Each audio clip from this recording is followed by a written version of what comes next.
Alright, what's up YouTube? And, yeah, it's probably just YouTube. And whoever, Instagram, TV, all of the above.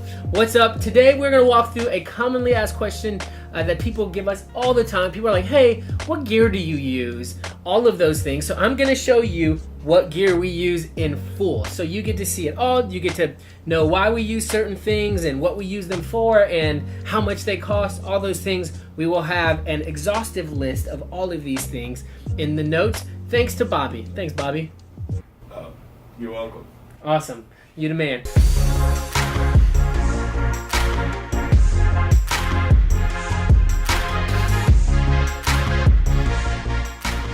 Yeah. You can kiss him. Perfect.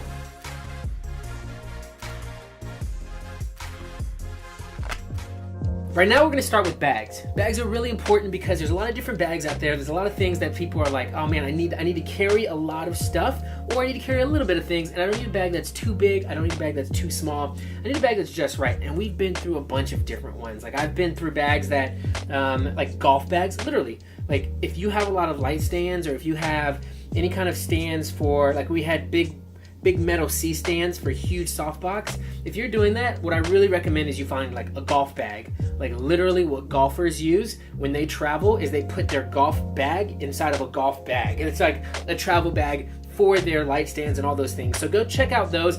I'll put those in the comments down below so you can take a look at those as well.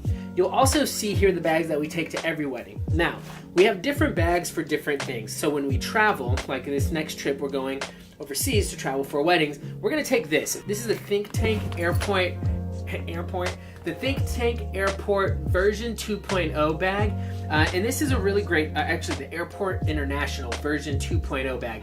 And this is a really great bag, especially if you don't have a whole lot of gear. So it's really nice. We've got it organized for specifically when we travel. So we've got a larger bag. This is the Think Tank, which one is this? This is the Think Tank Production Manager 40. So this is like what we carry to every wedding that's here on the States or when we drive. But if we have to fly, then what we do is we carry this. And this is already organized for us. It's a little bit dirty. It's a little messy. That's okay. But this is already organized for us how we would carry weddings when we go overseas or have to fly to weddings. And so this is just a really nice way. It still carries like 3 camera bodies, I don't know, a couple of flashes, all of our lenses, which is 5 lenses, carries all of those in here.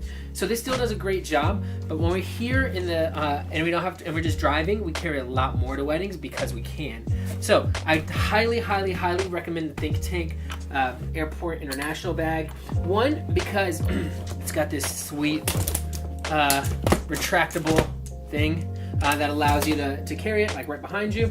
What I also really like about it, I haven't used this function as much as I would like to, but I do like the fact that it allows me to anchor it down to something. So like let's say we have like $25,000, $30,000 worth of gear in here. You want to be able to anchor that down to something so nobody steals it.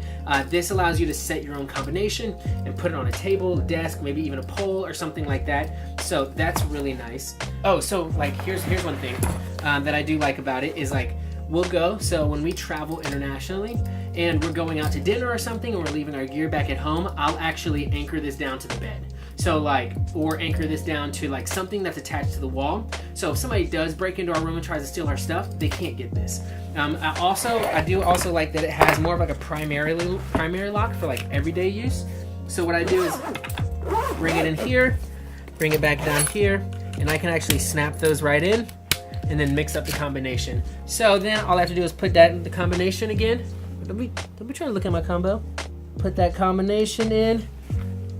Pops right out. So really great. They thought through this really well. It's really well made. It's sturdy. We've had this one for a couple years. It even comes with one of those sleeves. Mine is like, it's not in here right now. It's somewhere over there. But it comes with this. Here it is. It comes with a sleeve, so in case it's raining, you can take it and you can actually wrap it right up. So makes it. Now, for the most part, I believe it is like water resistant. I don't know how waterproof it is, but if you need to wrap it up, you clearly have never done it before, but there's some way that you can do it. So, really great. I highly recommend it. It's the Airport International version 2.0. Great bag for not a whole lot of gear. Now, let's get to this bad boy. This is the production manager, and they say that for good reasons. This production manager holds all of our gear. That includes like monopods, tripods, all of our modifiers, all of our lenses, all of our lighting equipment, the cameras, all kinds of stuff. So let me show you what I use each of these little sections for. All right, so I'm gonna kind of walk through all of these, like what I have in here. So I'm just gonna show you, because I know when I first started and I got this thing, I was like, how the heck am I going to organize this thing? It's like so much, and it's fairly daunting to think about. So I'll just show you guys like how I have things organized, and it looks just like this. But I'm gonna go through individually. Have you seen Zoolander? Pop, I think I got the black lung.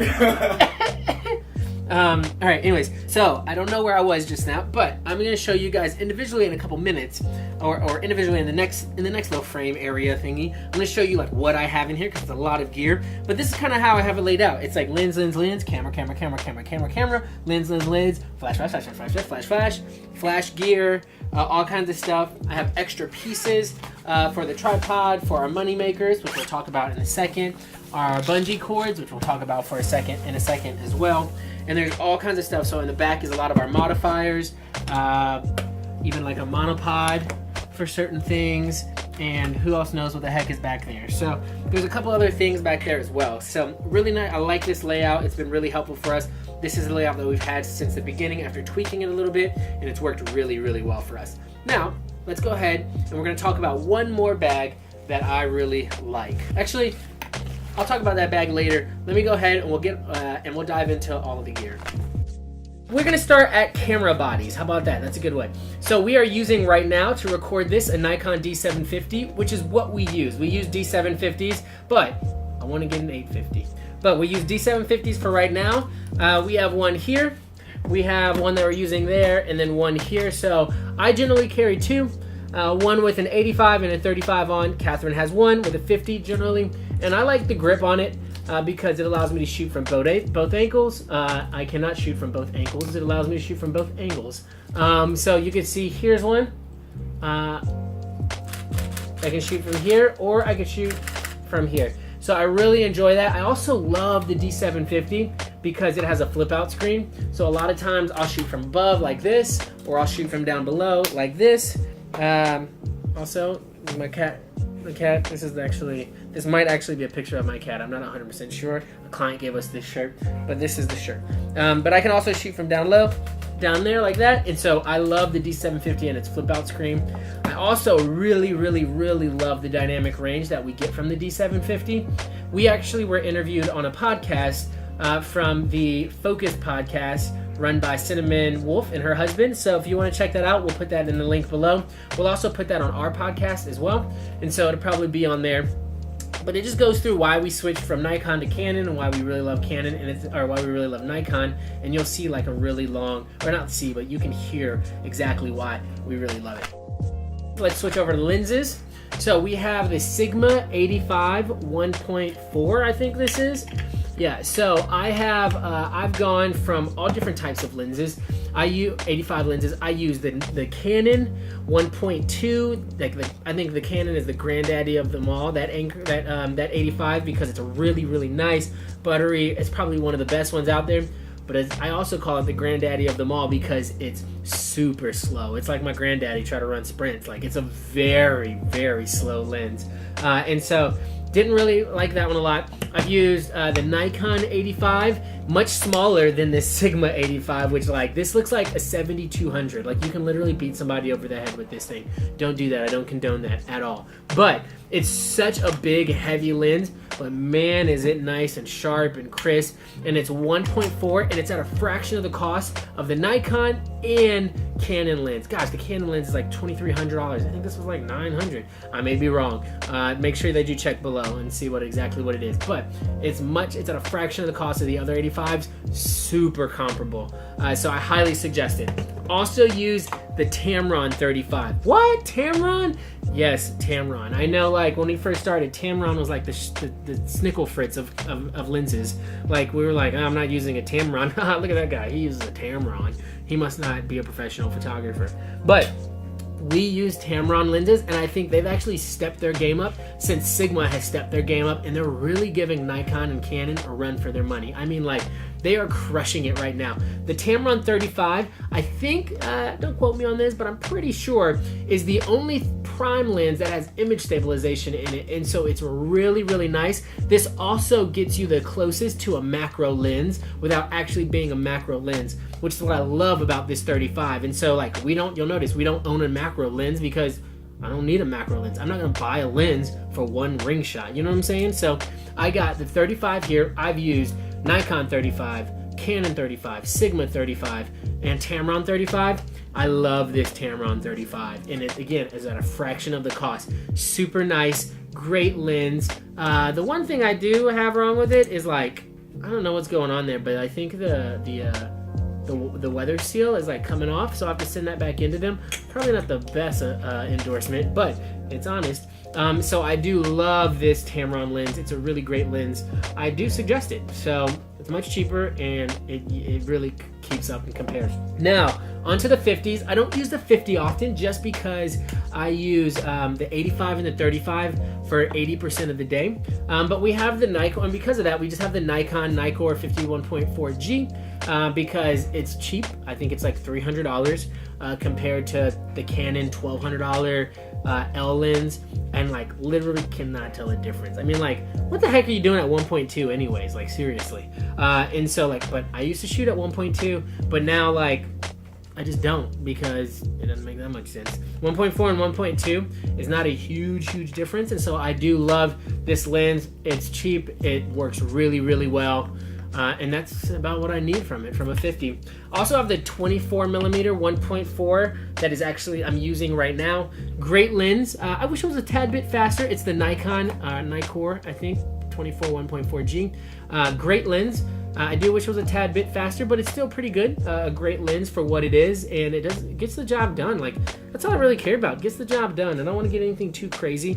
Sigma, let me tell you guys, I've had the Sigma 50, Sigma 85, Sigma 35, Sigma 24, and for some reason I just haven't had the best luck with Sigma lenses. Like the 50, I picked it up one day and the focus ring didn't turn. I don't even use the 50. It sat in my bag for a while. I picked it up, focus ring didn't turn. Oh, my 35 and my 24 Sigma lenses are stuck at 1.4. Like, it doesn't matter what I do with the settings in the camera, stuck at 1.4. The aperture eyes is stuck wide open. And it doesn't matter what settings I have it at. And I just think they have focus issues. Like, I hate that I have to recalibrate my lenses. Like, no, I bought the lens, do its freaking job. You know what I'm saying? Okay, anyways, I digress. So, Sigma lenses are great lenses. If you have good luck with them, that's awesome. I historically have not, so I've just gone away from using Sigma lenses, except the 85. Baby hadn't let me down yet.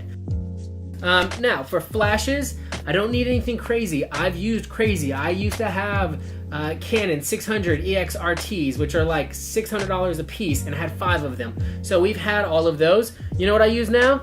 Yongnuo. Right? I think these things are like $100 off Amazon, and they work really well. Like, literally, like, I'm gonna turn this one on. I'm gonna turn on the receiver that I have. Look, I'm gonna turn on a couple of them. This is the cheaper version. So this is the ETTL version that we use, just in case you want to pop up and it gets, like, you know, the ETTL evaluated through the lens. And so, like, it's gonna read the distance, get the distance on that person, and compared to your setting, it's gonna let you know how much flash power you need. Well, the great thing is I can use this as a slave. So turning it on, this one is on slave, and then I can use this one. So this is the YN685. And then I can also use the YN560, which these are like $70, right? Now watch this. I have both of these on slave, and let's test it out. Hold on, let me actually put them on a camera. So I attached the trigger, and I'm going to show you. These things cycle really quickly and work really well for being $100, $75 flashes. Watch this. Those things are just going, right? Like, and I'm not missing. So really, really awesome. And I used these batteries at a recent wedding. So, like, those things are just going. So great flashes for the price. We love using them. They're really easy. They work well together. And, like, for the price of one 600 EXRT, I could buy 3 to 4 of these flashes. And so, like, it's just a no-brainer for us because, like, I would rather these pieces of junk break and then me spend another $125 to get a new one rather than a 600 EXRT built a little bit better, but it breaks and I have to spend $600 to get another one. So these are no-brainers for us. If it breaks, we just buy a new one really quickly. They work really well. They do the job, and I enjoy them. All right, so now on to modifiers. We don't use like a lot of off-camera flash. We do kind of, but we don't use a whole lot of it. And so one of our biggest things with modifiers was staying really simple and really easy. So we went ahead and just went with the mag mod system, just because the mag mod system is so easy, like it just works. So they have these adapters that go onto the flashes like so, and then like, well, that didn't work. Like that, I can just pop these things right on, and then I've got really nice diffuse light, which is really great. So it allows me to diffuse light throughout the whole entire room, but then it also kind of like just makes it easy to just pop on, pop off. And if I want to put another kind of modifier, I can. So if I want to add like a gel, super easy for me to add gels. Got this little gel pack, and then from in there, all I do is put the gel right into here and snap it right on. So super easy. No longer do I have to like wrap a gel, Velcro it, anything like that. Pops right on. And then if I want to add that with a modifier, I can add that with a modifier. And even more, we use grids as well. So if I want to add that with a grid, I can just do that by itself, or add that with a grid and a modifier. So these make it really, really easy to be able to do multiple things and control light a lot better. So the mag mod is a really, really great source. I also use these mag bounces. So these are really great if you don't have a ceiling. So let's say you're shooting a reception, there's no ceiling to bounce off a flash. If you do bounce flash, so we do a mixture of bounce and off camera, and I'll talk to you a little about that in a minute. But if you want to, you can just bounce it right off of here, and then it goes right in there instead of not having a ceiling to be able to bounce anything off. So the mag bounce is really cool. And if you want to use the snoot really directs the light. So a grid will direct the light. It actually puts like a 30-degree or a 40-degree angle on, and so it deflects the light and really focuses it. So the more grids you have, the more focused the beam is. Or you could go the route of the snoot, and you can see obviously what it does to that light. It takes the light and it really tunnels it down. So like, let's say you want to just shoot somebody's just face and not the whole body, the snoot would be really, really great. So that's the mag snoot. They just came out with the mag box, which is really, really cool. So it's essentially all these things working in a softbox form, which is going to be really, really cool. They just unleashed the beast. They just put that out, but I think it's just in a Kickstarter phase right now, so make sure you guys jump on that. So I did talk a little bit about our off-camera flash. What I love to do is to be able to control the light. I make sure that we shoot at receptions, off-camera flash at the receptions, but then I like to, so sometimes just depending on the space, I'll either hold the flash like this, with one of these thingies. I'll put the show notes exactly what it is, because I don't know what it's called. So you can hold the flash like this, and generally I'll go something like this, boom. Or what I really enjoy doing, just depending on how many push-ups I've done that day. Give me a second. Clearly not a lot because I can't get this thing off. There it goes. So what I also do is to be able to really control that light and get the look that I want. I will put it on here, and then I'll put exactly what this is, and I'll kind of shoot like this, and I'll be able to control the light because like I'll shoot the subject over here and be able to light him from the side, and this light is getting right on him. So it's a really, really cool thing. Oh shoot! Yeah, you just gotta make sure it's attached because you don't want it falling on people. But it's a great arm workout. Let me tell you, the junk gets heavy, so sometimes it ain't for everybody, and that's okay. But it's a really, really great tool. Make sure they're strapped in well. Okay, now, going in, this is super important, battery packs. That's what we're gonna talk about, battery pack. This is like an alternative. They have like really, really expensive battery packs that you guys can use. We use the alternative. It's called the ProPack PB960, yeah. We use this thing, and it's really, really cool because what it does is you hook this up to your flash, and you can hook this up to most flash systems, but you wanna hook it right in there, and what then it does is it allows you to take flash power or take power away from the batteries for the batteries having to work so hard to being able to use this. So what that does is that makes your recycle time like that much faster. So let's go. You guys remember how fast it was before. I'm gonna push this on like super fast mode, and you guys are gonna watch this. So let's see. It'll keep going. and it'll keep going as fast as my shutter will click. Oh, the Magma picked up a battery. So it'll go as fast as my shutter will click for as many times as I want, which is really awesome. So these are like, look, these are these $100 Yongguos with this. I don't know how much this battery pack cost us, but it's awesome because that's off of one charge. So we just shot a whole wedding reception with this, and it's not even down one battery. Part, which is cool. So you could shoot multiple weddings on this. Now we like to charge them up before every wedding, but they're really, really amazing because it allows me to, like, I just like doing this. Check this out. It's like a rave in here. What's going on? So that was weird. All right, anyways, so these battery packs are amazing because they extend the life of your battery and they allow you to get that really, really fast recycle time, which just blows it out of the water. So helpful, so necessary. So make sure you guys get these things. Man, let me tell you, these companies, they need to send me some money for this because these things work, and I really suggest them. Now, when it comes to rechargeable batteries, I suggest PowerX. You could go with Envelope. Envelope is really, really popular in our industry, but what I like about these is this has 2500 mAh, whatever that is. That's a little bit higher than Envelope, and so I think these don't have as long as shelf life, so you will have to, like, you can't just leave these, you can't just charge these and leave these for like a year. You'll have to charge them again, but when you do charge them, they have a lot more juice in them than the Envelopes, which is why I like the Maha Power X's, or the Power X's. They might not be my Maha. Maha is the bay that I use. Hey Bobby, can you go grab that bay in there? This is Power X by Maha. This is the charger for it. What I love about this charger is it charges the batteries individually.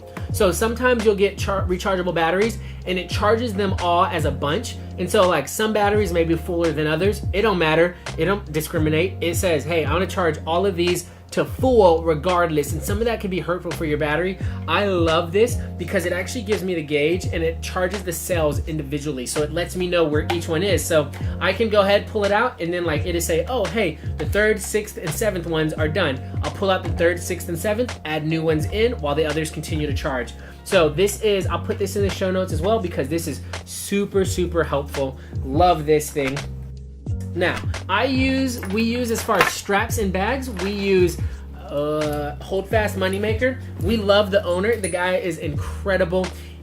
We got these right when he first started his business, and he's been incredible with us throughout the whole entire process. We really like him. And so if you guys want, these are the straps that we use. We use the Hold Fast Moneymaker straps, and they're really cool because they get that weight off of my back. So you can see I kind of rock this like this. It gets me both cameras along the back, and then what I also do here, these are little tiny tricks of the trades, is this right here is a little lens cleaner. Bam! So I have this little lens cleaner tucked in right here, so whenever I don't need it, I tuck it back up in there. And you know, I like to keep it for America, right? America. So I have that in there, cleans my lens in a pinch. Really, really nice. I just strap it to there. I also have the Hold Fast Moneymaker bag. I love this bag. It is the Hold Fast Sightseer bag. People are like, oh, but it's behind you, blah, blah, blah, blah, blah. I love the fact that it's behind me. It's not getting in my way. I really do. I've gotten so used to this pulling bag. I know what my lenses feel like. I know what my stuff feels like.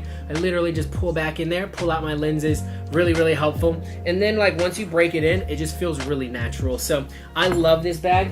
Catherine uses the Hold Fast Moneymaker system as well. She's got this sick like red leather, which I'm super jealous of, but she's got a really cool red leather one with little black accessories that's really awesome. And I think she uses the Ona. It used to be the Brooklyn bag that she had. Now this is the smaller version of the Brooklyn bag. I have no idea what it's called, but it's an Ona bag, O-N-A. They're really nice, really quality bags as well. One of the things I love to do is when we ingest is I love to ingest into this Lexar 4-bay, I don't know the specific name, I'll put it down in the links, but it's like a Lexar 4-bay ingester. And the great thing about that is these are interchangeable. So let's say you shoot Nikon and Canon. We did that for a while. We shot Nikon, Canon, Fuji, like all three of them, not even joking. Oh, I forgot to tell you about my Fuji X-T1s and the X-T2. Okay, going back. This is the Fuji X-T2. Love this. That was my rewind sequence. Love this camera. It's small, it's easy, it's got a nice flip out screen. What I really love about this camera is it's silent. So like I literally will go and I will be like shooting right over the pastor or the priest or whoever, shooting right over his shoulder like this, and they'll have no idea I'm there. And I'll get cool shots like this.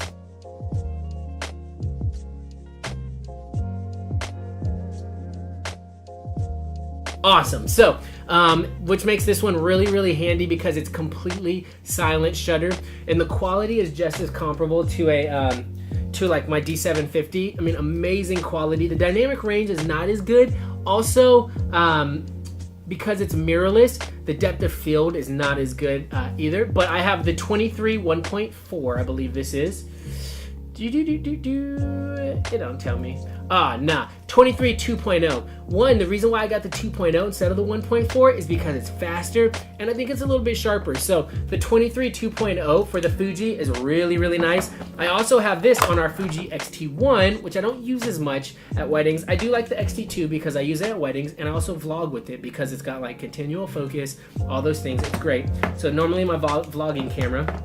And then I also have the X-T1 with the Fuji 35, I believe this is. It's the Fujinon 35 1.4. Now, remember that because these are mirrorless, they're crop censored. So that means that the 35 is the equivalent of the 50, 23 is the equivalent of the 35. So that's why we got those depths or those focal lengths with these cameras. But love these cameras. They're amazing. I honestly think that Fuji, like I think mirrorless in general is the future of cameras just because they're so light and the quality is like comparable to these full huge cameras, these huge DSLR cameras. And so I know Sony is making some sick cameras that are mirrorless, full frame. They're just insane. So I would suggest looking into those if you haven't looked into what you want to upgrade to yet. Okay, now going back, fast forward into this.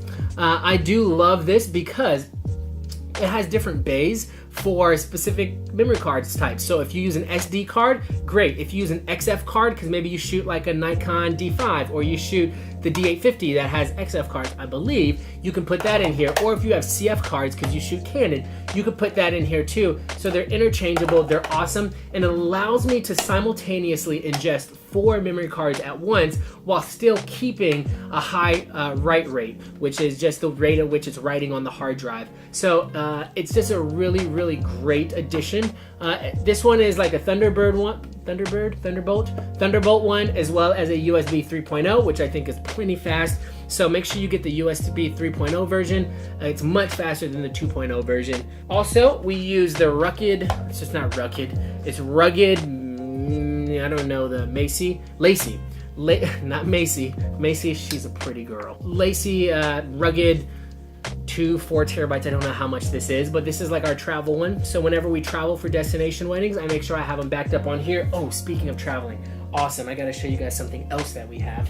So when we travel, we make sure we have our memory cards backed up on here. I back up our vlogs on here, but then we also, when we travel, I have this Western Digital. This, I could look forever for something like this, so hopefully this helps you guys. This is the Western Digital My Passport Wireless Pro. This thing is amazing, amazing, amazing, because as soon as we finish weddings that we travel, I will take those memory cards that I'm done ingesting onto my computer, and I'll stick them right here in the slot here, and it immediately will begin ingesting those memory cards onto this hard drive. So now I have those files on my, hypothetically, I should have those files if we're traveling on my laptop, then onto this Lacey drive and onto this, which is really awesome. And because it's online, it's a wireless pro, I can access these files from my phone, from another computer, anything like that. So it's a really, really, really great resource to have when traveling and shooting weddings. So I highly suggest this. Now, I think it does only take SD cards, so if you shoot Canon, you could plug in your USB ports into this as well, and use it. So you probably could plug a card reader. You probably could plug your card reader into this, hypothetically, and it would start ingesting into this. So you could do that as well. Now, when it comes to Big Daddy file management, this hunk of metal over here, shoot, dang. Well, let's just hope it still works. So, we've got this. This is the Drobo. This is, you want to take a look at this? This is 4 terabyte hard drive. So we've got about 20 terabytes worth of storage in this bad boy, and it's a RAID system. So what that means is that it's reading onto these other ones. So it shows up as one folder onto my computer. As soon as I put it in here, what it's gonna do is it's going to back up. It's going to back up backups onto these other drives. So if one of my drives were to fail, that's okay, because technology like sucks sometimes and stuff happens and hard drives fail, but it's okay because all of those memories that whatever I'm capturing for somebody else or all those files are being stored somewhere else, which is super, super important. Now, let's go another step for your file management. We use Backblaze. Yeah, we use Backblaze. We used to use CrashPlan. Don't use CrashPlan anymore because their speed is based off of like open source speed. So like it sucks. We have giga internet and it's uploading at like 4 megabytes a second. I'm like, bruh, we need to upgrade that. So then we switched over to Backblaze, and I uploaded 7 terabytes in a week, I think. So super fast, uploaded all that to the cloud, and what I really love about it is no matter where I am in the world, I can get out my laptop and access those files and download those files onto my laptop, which is really, really cool. So I always have access to it. Auxiliary pieces, let's see. Of course we have Macs, so I have a 27-inch iMac. I also have a 21-inch iMac. We also have a 15-inch MacBook Pro, so we use those. One thing I also like is like when you see sometimes we have a little bit of crazy shots, I'll have this prism. You can see my prism is all jacked up. Be cutting up people's fingers with this thing, reaching in my bag and grabbing it. But the prism is great to shoot through, to do crazy things through, and to get new shots. I also have a broken Nikon 50mm 1.8. It's a Nikon 50mm 1.8. Probably costs like $100. Broke it so that you can free lens with it. Let's say you're traveling for like weddings and destination weddings and stuff like that, and you don't want to travel heavy tripods. Boom. Why don't you just strap bungee cord one of your flashes to a tree? I've done it. Bungee cord one of your flashes to like a pole in a reception area. I've done it. So like bungee cords are really, really great to have for something like that. And then one of the last things we have are microfibers for, I use them to clean my glasses because my glasses are always getting dirty. But you can also use them to clean your lenses if you'd like. So we like those microfibers. So one thing that we do, especially like we love having light stands at reception because they're you know like they put the light on the dance floor and all that good stuff. And so when we travel, we're a little more limited. But when we're here, we use what we call cheetah stands. Cheetah stands are amazing light stands. Now, really, really hard to find, so good luck getting one. But actually, they're not hard to find. They're just always on back order. So if you go to Cheetah stands, I don't know what their website is. Cheetah something. I'll put it in the show notes. Cheetah something. But what I love about this is like normally, so like let's say you're at a reception and you're like, oh dang, I need to be over there, and you gotta take your light stand and you're like, doop, doop, doop, doop, doop, and they're trying to run with it, or you try to pick it up as it is and you're like hitting people on the way. You're like, oh sorry, blah, blah, blah. And then you get over to the spot. What I love about the cheetah stands is as soon as you put them down, then they kind of retract out, and then as soon as you pick them up, then they kind of come back up. And so I love them because of that. So it makes it super easy. So if something happens across the dance floor, you just go, run, pick up your light stand, and it's standing tall like this, and you're just running with it across the dance floor or wherever you're going with it. So they're really, really awesome light stands. But we can't travel with these. These are huge light stands. And so what we do when we travel is we bring these light stands. These are the... Oh shoot, okay, watch your face. Alright. So these are the ProMaster LST travel stands. Make sure that you guys grab these because now they're smaller, they're 6-foot stands, which I hate, but they're still light stands nonetheless, and you need them sometimes. And they pack up, they fit in your carry-on, not your carry-on, your checked bag, which is really awesome, and then you just put them right back and try not to hit yourself in the face when you do it. Boom, just like that. So really simple, really easy, careful. Boom. So really great light stands for that. And then if you don't, dang, just be careful with these things. And I think that's all. If I missed anything, let me know. I'll make sure that I let you know what we use for whatever that is. We use Lightroom, we use Dropbox, we use all those normal things. We have a iMacs. I think I already said all that stuff. But if you have any other questions of gear that we use, just let us know. But super excited. I hope you guys enjoyed this exhaustive list of what we use and why we use them and why we don't use other types of gear because you don't need too much fluff. You don't need too much stuff. And I think what also happens, guys, is we get so caught up in what somebody else has that we want the big item. We want those 600 EXRTs because they have a high price tag. You don't need that. There's certain things that you just don't need. And just because somebody else has it doesn't mean you have to have it. Run your business how you run your business. Find what you love and just use that. Thankful for you guys. I hope you enjoyed it. If you liked it, smash that subscribe button. It might be over here. Hit that button, smash the like button, share this, because I think some other people need to hear about certain gear that they could use and stuff like that. So hopefully this is helpful for you. Thanks so much, you guys. I hope you have a great day, great week, all those things above.